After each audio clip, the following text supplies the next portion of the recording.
40年从来不用洗发水洗发膏，那是个什么样的体验？今天给大家揭秘上2个人，说的就是我们身边这位阿姨还有叔叔。你们看一下，他们60岁了，你们看一下他。这个东西是不是真心的不错？又多又黑又亮的，看着都让人羡慕，像18岁的姑娘一样子。那他40年当中不用洗发水、洗发膏，那用的是什么呢？给大家看一下，来，他们用的就是这个我们的山茶枯。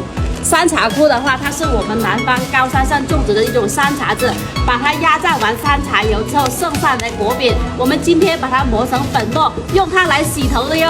对，现打现磨的现磨现打包给到大家。如果说在每次洗头、每次梳头还容易一掉一把把离开我们的，那再配上我们这个刺柏叶一起会更好哟。刺柏叶它也是我们高山上种植的一种植物，把它阴干研磨成了粉末，2种植物配合一起，黄金组合、黄金搭档来的哟。